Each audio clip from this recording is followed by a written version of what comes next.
అమెరికాలో అతిపెద్ద ఒకే రోజు ప్రదర్శన. అమెరికన్ చరిత్రలో 70 లక్షల మంది 50 రాష్ట్రాల్లో 2700 ప్రాంతాల్లో ప్రదర్శన చేయడం, ర్యాలీలు చేయడం, ఎల్లో డ్రెస్లు వేసుకొని ఊరేపి ప్రొటెస్ట్లు చేయడం. No kings protest.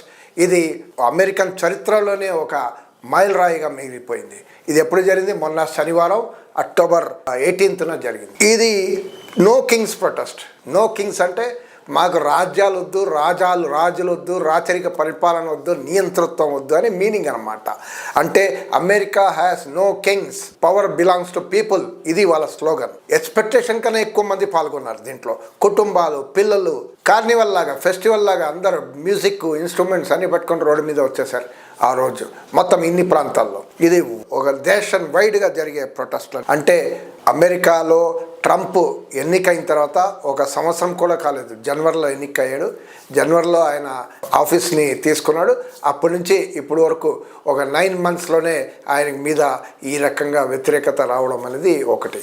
ఆయన వ్యవహారం పైన కూడా ఇది వ్యతిరేకత అనేది అక్కడ చెప్తున్నట్టు ఒక అనాలిసిస్. యుఎస్ అడ్మినిస్ట్రేషన్లో నియంతృత్వ పద్ధతి ఎక్కువైపోయింది, డిక్టేటర్షిప్ ఎక్కువైపోయింది, కరప్షన్ ఎక్కువైపోయింది. దీనికి వ్యతిరేకంగా చూస్తాం. అంటే కరప్షన్ బాగుంది. ఆయన ఫ్యామిలీ, ఆయన క్లోజ్ పీపుల్ వాళ్ళ కోసం కాంట్రాక్ట్స్ రావడానికి పాలసీలన్నీ డిక్టేట్ చేస్తుంటాడనమాట. సో వాళ్ళ క్లోజ్ వాళ్ళకే వస్తుంటాయి, వాళ్ళ క్లోజ్ కార్పొరేట్లోకి వస్తుంటాయి. ఆ రకంగా పాలసీస్ ఉంటాయి. దీంట్లో మనం చూస్తే డెమోక్రసీని డిఫెండ్ చేయాలి, రక్షించాలి. అదే రకంగా అధికారం ప్రజలది, ఈక్విటబుల్ సొసైటీ కావాలి. ఇవన్నీ ఏమంటే 200 సంఘాలు పాల్గొన్నారు. ఎన్నో వర్కర్స్ని, వందలాది వర్కర్స్ని తొలగించాడు ఆయన ట్రంప్ ఈ మధ్య. సో అది ఒక ప్రొటెస్ట్ ఉంది. ఎడ్యుకేషన్ పైన కట్ చేశాడు, ఎడ్యుకేషన్ సోర్సెస్ పైన, ఎడ్యుకేషన్ డిపార్ట్మెంట్ని దాదాపు తీసేసాడు. ఆ రకంగా ఉంది. మెడికల్ ఎయిడ్ పైన కూడా రెస్ట్రిక్షన్స్ పెట్టాడు. మనకు తెలుసు అమెరికాలో మెడికల్ ఎయిడ్ అంటే చాలా కాస్ట్లీ థింగ్స్. సో అక్కడ దానిపైన కూడా రెస్ట్రిక్షన్ పెట్టాడు. అదే రకంగా ఎగ్జిక్యూటివ్ ఆర్డర్తో పరిపాలించడం. America presidential democracy, presidential form of government ఒక రకంగా నియంత్రితం అయిపోయి ఉంటుంది. ఏంటంటే పార్లమెంటు, కాంగ్రెస్, క్యాబినెట్ ఇవన్నీ ఉంటుంది. ప్రెసిడెంట్లో ఏమంటే కొంత హక్కులు ఉంటాయి వాళ్ళకి, ఎమర్జెన్సీ హక్కులు, కొన్ని బైపాస్ చేసే హక్కులు అవన్నీ ఉంటాయి ఆయనకి. సో అసలు టోటల్గా ఓవర్లుక్ చేసి కాంగ్రెస్ అంటే వాళ్ళ పార్లమెంట్ని లోక్సభ లాంటిది, అది ఓవర్లుక్ చేసి ఆయన సొంత పరిపాలన, ఆయన సొంత పార్టీ వాళ్ళని కూడా పట్టించుకోకుండా ఆ రకంగా పరిపాలించడం. డైలీ ఉత్తర్వులు ఇస్తూ పోవడం. ఓ ట్రూత్ సోషల్ అని సోషల్ మీడియా హ్యాండిల్ ఉంది, దానిపైన ప్రకటనలు చేస్తూ పోతాడు. ఆయన డిసిషన్, ఐ హావ్ డిసైడెడ్ అంటే గవర్నమెంట్ డిసిషన్ అవన్నీ ఉండదు. ఐ హావ్ డిసైడెడ్ అనేది ఉంటుంది. ఇది అమెరికన్ ఒక కాంగ్రెస్ని కూడా పక్కన పెట్టడం అనేది కూడా పెద్ద సమస్య అని తెలుస్తుంది ఈ ప్రొటెస్ట్లో. అందుకే కొంత అభ్యుదయవాద ఆయన డెమోక్రాట్లు పాల్గొన్నారు, కొంతమంది రిపబ్లికన్లు కూడా సపోర్ట్ ఇచ్చారు. అదే రకంగా 200 ఆర్గనైజేషన్ సపోర్ట్ చేసింది. కార్మిక, ఉపాధ్యాయ, శాంతి కోసం, యుద్ధానికి వ్యతిరేకంగా, civil liberties union, public citizen, move on, 55051 అనే movement, third act movement, American federation of teachers, social security works, communication workers of America, move on అని ఇలాంటి పబ్లిక్ సిటిజన్, ఇలాంటిది ఒక 200 సంఘాలు అనేది ఈ స్పాంటేనియస్ ప్రొటెస్ట్లో పాల్గొన్నారు. దీనికి ఒక నో కింగ్స్ వెబ్సైట్ కూడా ఉంది. దాంట్లో కూడా వాళ్ళు ప్రకటిస్తున్నారు వాళ్ళు ఏం చేశారు, ఎన్ని చేశారు అనేది మనం దాంట్లో చూడొచ్చు. మనం కూడా ఈ ట్రంప్ రియాక్షన్ ఏంటంటే, నేను కింగ్ లాగా ఫీల్ అవ్వట్లేదే, మీరు ప్రొటెస్టులని ఆయన ఆ రకంగా కమెంట్ ఇస్తున్నాడు. కానీ నిరసనగా బాబు ఖబర్దార్, మీరు ఇంకా ఎక్కువ చేస్తే మాకు కూడా ఫోర్స్ ఉంది, బలగాలు ఉన్నాయి, మేము కూడా మీతో ఆ బలగాల ద్వారా మిమ్మల్ని డీల్ చేస్తాం అని ఆ వార్నింగ్ కూడా ఇస్తున్నాడు. అంటే అక్కడ అమెరికాలో ఇంతకుముందు ఉన్న స్వాతంత్రం అనేది ఏదైతే so called the world's biggest democracy అంటాడో అవన్నీ అనేది కూలిపోతుంది, కూల్చివేయడం అనేది జరుగుతుందని క్లియర్ కనపడుతుంది. ఇంకో పెద్ద సమస్య ఏమంటే, ఆయన రాష్ట్రాల్లో ఎక్కడైనా ప్రొటెస్టులు జరిగితే అక్కడ ఆర్మీని పంపించేస్తున్నాడు.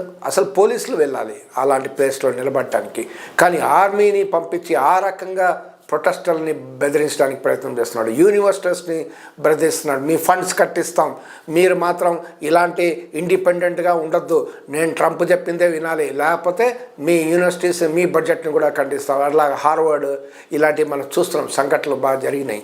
తర్వాత ఈ మధ్య చూస్తే యుఎస్ షట్ డౌన్ అనేది కూడా జరిగింది. యుఎస్ షట్ డౌన్ అంటే టెంపరీ షట్ డౌన్, అంటే గవర్నమెంట్ అంతా స్తంభించిపోవడం. గవర్నమెంట్ అంతా కాదు, కొంత ఒక అంటే non essential part of the government అంతా స్తంభించిపోవడం అనేది జరుగుతుంది. ఇది అమెరికా చరిత్రలో ఉంటుంది. బడ్జెట్ పాస్ కాకపోతే ఆ డిపార్ట్మెంట్స్కి డబ్బులు చేరవు కాబట్టి పని అని ఆగిపోతాయి. అన్పెయిడ్ లీవ్లో ఉంటారు, లేకపోతే they will be paid without work, అంటే పని చేసినా నీకు జీతం రావు. ఇది అక్టోబర్ 1 నుంచి స్టార్ట్ అయింది. ఈ అక్టోబర్ నుంచి ఉన్న బడ్జెట్ని అనేది శాంక్షన్ కాలేదు. ఎందుకు శాంక్షన్ కాలేదు? అక్కడ అమెరికాలో కాంగ్రెస్లో డెమోక్రాట్స్ రిపబ్లికన్స్ ఉంటారు, వీళ్ళిద్దరు కలిసి పాస్ చేయాలి ఆ బడ్జెట్ని. కాంగ్రెస్లో ఏమో రిపబ్లికన్స్కి ఫుల్ మెజార్టీ ఉంది, సో నో సమస్య, అక్కడ పాస్ అయిపోయింది. సెనేట్ అనేది ఏదైతే ఉందో అక్కడ సెనేట్లో 60 షార్ట్ ఆఫ్ ద మెజార్టీ రిపబ్లికన్స్కి. సో అక్కడ డెమోక్రాట్ ఒక ఇది అవసరం. సో డెమోక్రాట్ ఏమంటే అడ్డుపడ్డారు. ఎందుకు అడ్డుపడ్డారు? Normal functioning అడ్డుపడలేదు. వాళ్ళ ప్రపోజ్ ఏమంటే ఈ బడ్జెట్లో కోత విధించారు. హెల్త్ ఇన్సూరెన్స్, మెడికల్ ఎయిడ్ పైన కోతలు విధిస్తే మేము అది ఒప్పుకోము, ఆ కోతని తీసేయండి, మెడికల్ ఇన్సూరెన్స్ బడ్జెట్ కేటాయించండి, అప్పుడు మేము సపోర్ట్ చేస్తాం అంటున్నారు. మేము చెయ్యమంటున్నారు, మేము చెయ్యమంటే మేము సపోర్ట్ ఇవ్వం అంటున్నారు. సో ఇలా ఒక 11 మీటింగ్ జరిగినాయి. ఈ అక్టోబర్ 1 నుంచి ఇప్పుడు 11 మీటింగ్లు జరిగినాయి. సెనేట్ మీటింగ్ రిపబ్లికన్ డెమోక్రాట్ ఇప్పుడు ఏం కొలిక్కి వచ్చేటట్టు ఏం కనిపించట్లేదు. ఎందుకంటే ప్రధానంగా ఈ హెల్త్ ఎయిడ్ పైన ట్రంప్ కూడా గట్టిగా ఉన్నాడు, డెమోక్రాట్స్ కూడా గట్టిగా ఉన్నారు. అంటే వర్కర్స్ ఏమనుకుంటున్నారు? వర్కర్స్ వాళ్ళు న్యాచురల్లీ జీతం కావాలి, మా ఉద్యోగాలు బాకీ కావాలి, మా జీతాలు లేకపోతే సతమతం అవుతున్నాం కాబట్టి మాకు ఉద్యోగాలు కావాలని కోరుకుంటారు. కానీ మెడికల్ బెనిఫిట్స్ కూడా కావాలని కూడా కోరుకుంటున్నారు. మీరు ఉద్యోగం మాత్రమే కాదు, అది కూడా కావాలి అని కోరుకుంటున్నారు. సో డెమోక్రాట్స్ ఏంటంటే ఎస్ మేము రెడీ శాంక్షన్ చేయడానికి బడ్జెట్, సపోర్ట్ ఇవ్వడానికి, కానీ కోత మాత్రం విధించరాదు అని చెప్తున్నారు. దీనివల్ల చాలా food assistants, pre schooling food assistants effect అవుతున్నాయి. నాన్ ఎసెన్షియల్ గవర్నమెంట్ డిపార్ట్మెంట్ మొత్తం మూతపడ్డాయి. మ్యూజియంస్, స్కూలు, జూ ఇలాంటి పబ్లిక్ ఇవన్నీ మూతపడ్డాయి. ఎందుకంటే స్టాఫ్ లేదు, జీతాలు లేవు కాబట్టి అవన్నీ బంద్ అయిపోయింది.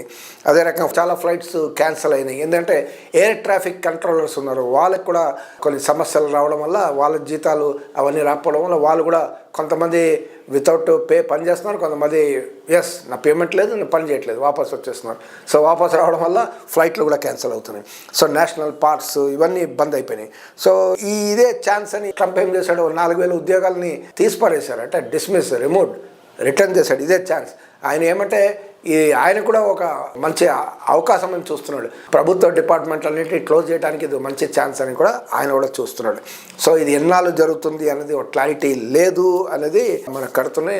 I lay off the employees అని ట్రంప్ ఈ మధ్య కూడా స్టేట్మెంట్ ఇచ్చాడు. సో ఇది అయోమయం అనేది అమెరికాలో కొనసాగుతుంది. అనే టారిఫ్లు కూడా విధించాడు, మనం చూస్తున్నాం. Make America government great again, MAGA project. Make America great again అంటే మా దేశంలో మా ఫ్యాక్టరీలు కావాలి, ఫ్యాక్టరీలని అన్ని చోట్ల వెళ్ళిపోయినాయి. సో మా దగ్గర మ్యానుఫ్యాక్చరింగ్ రావాలి కాబట్టి మిగతా దేశాల ప్రోడక్ట్లన్నిటిపైన ఇంపోర్ట్ పైన తారీఫ్లు వేస్తామని చెప్పి తారీఫ్లు వేస్తాడు. తారీఫ్ వేస్తే వాళ్ళ పెట్టుబడిదారులు వచ్చి అక్కడ ఏం ఇన్వెస్ట్ చేయట్లేదు. అమెరికాలో చాలా కాస్ట్లీ అమలు చేయాలంటే వాళ్ళ లాభాలు కూడా రావు. సో వాళ్ళు అమలు చేయట్లేదు. సో అమలు చేయడం వల్ల ఏదైతే ఇంపోర్టెడ్ ప్రోడక్ట్స్ చైనా, ఇండియా ఇలా చాలా దేశాలు, మెక్సికో, కెనడా, యూరప్ నుంచి వచ్చే ప్రొడక్ట్స్ అన్నీ జనాలు ఏదైతే వాడుకుంటున్నారో దాని కాస్ట్ విపరీతంగా పెరగడం అనేది చూస్తున్నారు. సో దానివల్ల కూడా నిత్యం వాళ్ళు ఎదుర్కొంటున్న సమస్యలు, నిరుద్యోగంతో పాటు ఇవి కూడా ఫేస్ అవుతున్నారు, అధిక ధరలు. సో ఇది కూడా వాళ్ళ లైఫ్కి ఒక టైట్గా అయిపోయింది. ఇవన్నీ ఒక నిరసన. ఈయన ఏంటి అసలు కాంగ్రెస్లో డిస్కషన్ చేయాలి, పార్లమెంట్లో డిస్కస్ చేయాలి, ఓన్లీ ప్రాజెక్ట్ చేయాలి. సొంతంగా ఎగ్జిక్యూటివ్ ఆర్డర్ లాగా ఇస్తూ పోవడం అంటే డిక్టేటర్ లాగానే ఆయన చేస్తున్నాడు. Yes I will work like this అని మొండిగా కూడా చెప్తున్నాడు. I'm not a dictator but I will work like this అని చెప్తున్నాడు. సో ఇది అమెరికాలో నిరసన. ఇప్పుడు మన నేపాల్లో జన్జీ ఏదైతే చూసామో ఇక్కడ అమెరికాలో మొత్తం దేశంలో ఆ రకంగా ప్రొటెస్టులు చూస్తున్నాం. దీంట్లో ఇమ్మిగ్రేషన్ వాళ్ళు కూడా పాల్గొంటున్నారు. ఇంకోటి, ఈ ప్రొటెస్టులు ఏదైతే అక్టోబర్ 18 జరిగిందో మొత్తం వేరే వేరే దేశాల్లో కూడా జరిగింది. ఇంటర్నేషనల్ ప్రొటెస్టులు ఎక్కడ జపాన్లో జరిగింది, కెనడాలో జరిగింది, మెక్సికోలో జరిగింది, ఇంకా కొన్ని దేశాల్లో కూడా జరిగాయి. ఏం జరిగాయి, అక్కడ ఎవరైతే అమెరికన్స్ ఉన్నారో నివసిస్తున్నారో వాళ్ళందరూ అక్కడ గుమిగూడి వాళ్ళు ప్రొటెస్ట్ చేస్తున్నారు. ఎస్, దీనికి నో కింగ్స్ అనే పేరు మీద. అంటే they are also expressing solidarity with this protest. So ఈ రకంగా వాళ్ళ ఇంటర్నల్ ప్రొటెస్ట్ ఒక అంతర్జాతీయమయం కూడా అయింది.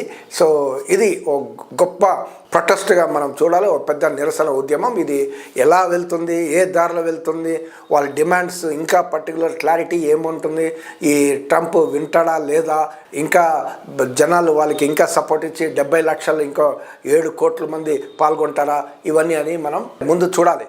We have to wait and see how this situation unfolds.